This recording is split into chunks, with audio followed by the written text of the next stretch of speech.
অগ্রণী ব্যাংকে আমার লকার, আর একটা ব্যাংকে পূবালী ব্যাংকে।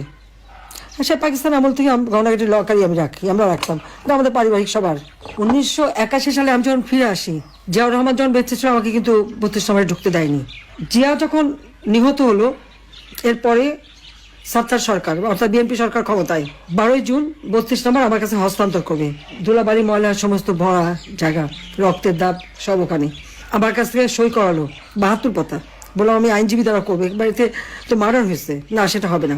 তারপরে প্রচার, কত শতভরি সোনা দানা পাওয়া গেছে, এই পাওয়া গেছে, হ্যাঁ পাওয়া তো যাবে, আমরা তো ভেসে আসা পরিবার না।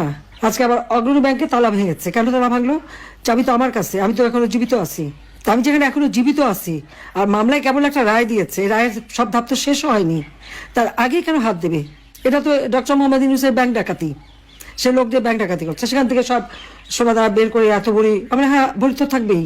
সেখানে আমার দাদি, নানি, আমার মা, কামালের বিয়ে হয়েছে, কামালের বউয়ের গহনা, জামালের বউয়ের গহনা, এমনকি পুতুলের বিয়ের পরে তার কিছু গহনা সবই তো ওখানে রাখা ছিল। তো আমাদের তো ছিল গহনা, আমরা তো অস্বীকার করি না। কিন্তু লকার ভেঙে সেগুলো বের করে এখন দেখানো, মানে তাদের কথা ভাবখানার জন্য প্রধানমন্ত্রী হওয়ার পরে আমি সব ওখানে রেখেছি। আমি চ্যালেঞ্জ দিচ্ছি যে প্রধানমন্ত্রী হওয়ার পরে কবে আমি অগ্রণী ব্যাংকে যে লকার খুলে এসেছি আর জিনিস রেখে এসেছি, সেই লগবুক বের করা হোক, দেখা হোক। আমার তো মনে পড়ে না যে আমি 96 সালে প্রধানমন্ত্রী হয়েছে প্রথম, সেই 96 সাল থেকে এ পর্যন্ত কোনোদিন অগ্রণী ব্যাংকে আমি যাইও নি, লকারও খুলিনি। কারণ এগুলি পারিবারিকভাবে যা ছিল সব আমি রেখে দিয়েছিলাম ওইভাবেই। আমার 2টা লকার ওখানে রাখা আছে, সেখানে যে জিনিসগুলি এই যারা আমার বাবাকে হত্যার পর এই বাড়ির সমস্ত জিনিস একটা তারা একটা ইনভেন্টরি লিস্ট তৈরি করে, ওই লিস্টে যেগুলি তারা ভ্যালুয়েবল জিনিস মনে করেছে সেগুলি সব সিল করে বাক্স আমাকে দিয়ে দিয়েছিল। তো আমি সে কোথায় যাবো, বাড়ি নাই, ঘর নাই, তো কিচ্ছু নাই থাকার। আমি লকার ভাড়া নিই, সেই লকারে যে সব কিছু ওইভাবেই রেখে আসি। তারা আমাদের ঘর বাড়ি যা ছিল সব তো লুটপাট করে নিয়েছি। 32 নম্বর বাড়িতে আমরা জনগণকে দান করে দিয়েছিলাম, সেটা প্রথমে আগুন দিল, তারপরে লুট করে ভাঙলো উল্টোটা দিয়ে। অজয় সাহেবের একটা বাসা সুধা সদন, সেটাও লুট করলো, সেখানে আমাদের হ্যাঁ সেখানে আমার অনেক গহনাগাটি ছিল, আমাদের সবারই ছিল, সেগুলো লুটপাট, কাগজপত্র যা কিছু ছিল সব শেষ। তারপরে আগুনও দিল। গণভবন সব তো আমরা সব ফেলে দিয়েই তো চলে এসেছি। তো সেই গহনাগাটিগুলি দেখায় না কেন? সেগুলি কার পকেটে গেল?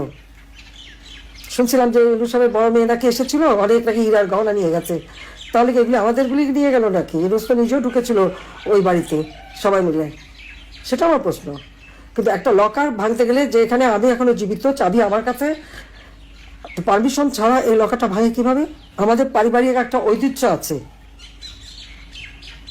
এবং আমাদের অবশ্যই পারিবারিক সমস্ত সম্পদ নিশ্চয়ই ছিল, আছে। আমার নানির যত গহনাগাটি ছিল, এখন ওখানে সে গহনাগুলি দেখাক, অনেক পুরোনো আমলের গহনা।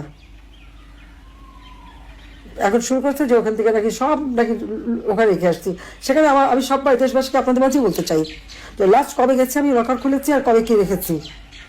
ব্যাংকে কিন্তু ওগুলো হিসাব থাকে, সেটি দেখে যেন কথা বলে। তারা একের পর এক বাবা মা ভাই সব কেড়ে নিয়েছে, বাড়িঘর তারাও নিয়ে নিচ্ছে।